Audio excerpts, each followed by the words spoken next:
نحمده ونصلي على رسوله الكريم أما بعد فأعوذ بالله من الشيطان الرجيم بسم الله الرحمن الرحيم প্রাক্তন ছাত্রলীগ কর্তৃক আয়োজিত আজকের এই স্বাধীনতা দিবসের আলোচনা সভায় আগত সকল নেতৃবৃন্দকে মুজিবীয় শুভেচ্ছা, সংগ্রামী শুভেচ্ছা। বন্ধুগণ, আজকে আমি এই সভায় দাঁড়িয়ে আমি স্মরণ করতে চাই হাজার বছরের বাঙালি জাতির শ্রেষ্ঠ সন্তান বঙ্গবন্ধু শেখ মুজিবুর রহমান ৩০ লক্ষ শহীদ, ২ লক্ষ মা বোনের ইজ্জতের বিনিময়ে যে মহান স্বাধীনতা দিবস আমরা পেয়েছি, যে স্বাধীনতা আমরা পেয়েছি আমরা তাদেরকে স্মরণ করছি এবং তাদের আত্মার মাগফিরাত কামনা করছি। বন্ধুগণ, একটি জিনিস আমি বলবো, এই স্বাধীনতা দিবসে আমাদের বাংলাদেশের যে অবস্থা, মাতৃভূমির যে অবস্থা, এটা আমরা সবাই জানি এবং এইটা একটা রেজিম চেঞ্জ। এখানে আওয়ামী লীগ বিতাড়িত করা নয়, এটা রেজিম চেঞ্জ।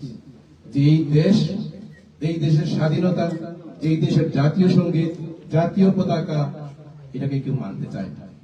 কথিত একটি নির্বাচন হয়েছে এবং একটি সরকার গঠন হয়েছে।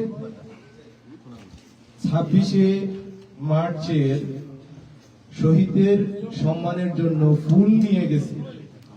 ওই ফুল নেওয়াকে সন্ত্রাস দমন আইনে কি দিছে? রিমান্ড দিছে ৩ দিন ৪ দিন। আর যারা অস্ত্র নিয়ে ঝনঝনানি করে তাদের ফ্রি। এই হলো বাংলাদেশের অবস্থা, এই হলো বাংলাদেশের গভর্নমেন্ট। এই অবস্থায় আমাদের আন্দোলন ছাড়া, আন্দোলনের কোনো বিকল্প নাই, কোনো বিকল্প নাই। এখন আন্দোলন আপনি কিভাবে করবেন? আওয়ামী লীগ যদি ঐক্যবদ্ধ থাকে, ঐক্যবদ্ধ আওয়ামী লীগকে কেউ হারাতে পারবে না, অসম্ভব। কিন্তু আমরা কি ঐক্যবদ্ধ আছি? আমাদের নেতৃবৃন্দ এখানে বক্তব্য দিয়ে গেছেন, নিজাম ভাই কিছু বলছেন, আসিফ ভাই কিছু বলছেন, আমি আরো কিছু ক্লিয়ার করি। আমরা তো এখান থেকে জাতীয় রাজনীতিতে আমরা তেমন প্রতিফলন ঘটাতে পারবো না।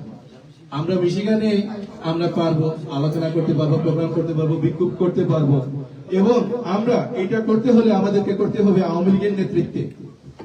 এখন আওয়ামী লীগ, আমাদের অবস্থান হইল, নেত্রী আমাদেরকে দিয়েছেন যুক্তরাষ্ট্র আওয়ামী লীগ দক্ষিণ, যেখানে আমরা 13টা স্টেট আছি। এখানে আমাদের দায়িত্ব দিয়েছেন আমাদের শ্রদ্ধেয় 2 নেতা, আমাদের ফজলু ভাই এবং মানিক ভাইকে। কিন্তু দুঃখজনক হলেও সত্য, এই ফজলু ভাই এবং মানিক ভাই, ওনারা সব থেকে, এই 13টা স্টেটের মধ্যে সব থেকে শক্তিশালী স্টেট হলো আওয়ামী লীগ। ওনারা এখানে আওয়ামী লীগের কর্মীদের সাথে কথা বলতে নারাজ, ওনারা কথা বলতে চান না। ওনারা এখানে আওয়ামী লীগের কর্মীদেরকে ওনারা চিনতে চান না। আমরা যদি কথা বলি তাইলে আমাদেরকে ওনারা শিখান রাজনৈতিক ব্যাকরণ। আর আমরা দেখি কি, লোকজন সোশ্যাল মিডিয়ায় ওনাদের নামে লিখতেছে গরুর রচনা। এই হলো ওনাদের অবস্থা। আজকে যখন এখানে ঐক্যবদ্ধ আওয়ামী লীগ প্রোগ্রাম করতেছে, আমাদের এক নেতা মিশিগানে অবস্থান করছেন, জানি না উনি কোন কর্মীদের সাথে যোগাযোগ করেছেন কিনা। কর্মীরা ওনাদের কাছে কোনো দাম নাই কর্মীদের, ওনারা নেতা হয়ে গেছেন, নেতা বানিয়ে দিয়েছেন। আরে ভাই, আপনি তো 2 মাস আগে যে সম্মেলন করলেন, ওই সম্মেলনে সর্বমোট ছিল 36 জন মানুষ। এই 36 জনের মধ্যে ছিল 16 জন মিশিগানের। আর আপনি নেত্রীকে বলেন, আপা আমাকে 101 জনের কমিটি দেন। What is this?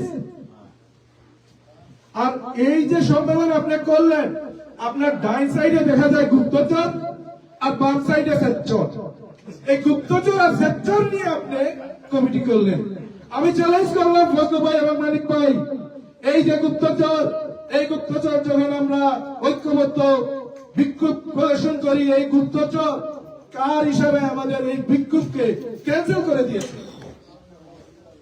এরা গুপ্তচর, এই গুপ্তচররা আমাদের গানের মধ্যে নিঃশ্বাস নিচ্ছে। আর এই যে সেক্টর, এই 6 মাস আগে আমাদের নেত্রীর অত্যন্ত প্রিয় মানুষ, ওনার ক্রেডিট কার্ড জালিয়াতি করে $14,000 নিয়ে আসছে। সবটুকু আমার কাছে আছে। চ্যালেঞ্জ করলাম ফজলু ভাই, আপনি এই ধরনের সেকশন নিয়ে আওয়ামী লীগ করতে চান আর গুপ্তচর নিয়ে আওয়ামী লীগ করতে চান? আজকে মানিক ভাই আপনি এসে 26শে মার্চের প্রোগ্রাম করতেছেন 2026-এ, 2025 ওরা কোথায় ছিল যখন আমরা 26শে মার্চ করেছিলাম? কার লোকের দলে ছিল ওরা? ওদের তো খুঁজে পাওয়া যায় নাই। ওরা গুপ্তচর দিয়ে সংগ্রাম হবে না। তাই আমরা ঐক্য চাই, আওয়ামী লীগের ঐক্য চাই। যে যেখানে যে কর্মী আছে সব কর্মীকে মূল্যায়ন করেন, ঐক্যবদ্ধ করে আমাদেরকে মাঠে নামতে হবে। আমরা এই গুপ্তচর আর মুনাফিক নিয়ে আমরা মাঠে যুদ্ধে নামতে চাই না। আমরা এনাফ, আমরা লুজ করেছি, আমরা আর লুজ করতে চাই না। এর আগে ক্লিন করেন এই চোরদেরকে, মুনাফিকদেরকে সরান, ক্লিন করেন আওয়ামী লীগ। বঙ্গবন্ধুর আদর্শের সৈনিককে 5 জন হলে ওদেরকে নিয়ে নামেন। আমি আমার বক্তব্যে যতটা ওয়ার্ড বললাম, ফজলু ভাই এবং মানিক ভাই এই লাইভের মাধ্যমে আপনাদের কাছে যাবে। চ্যালেঞ্জ আপনাদের কাছে, আপনারা চ্যালেঞ্জ গ্রহণ করুন। জয়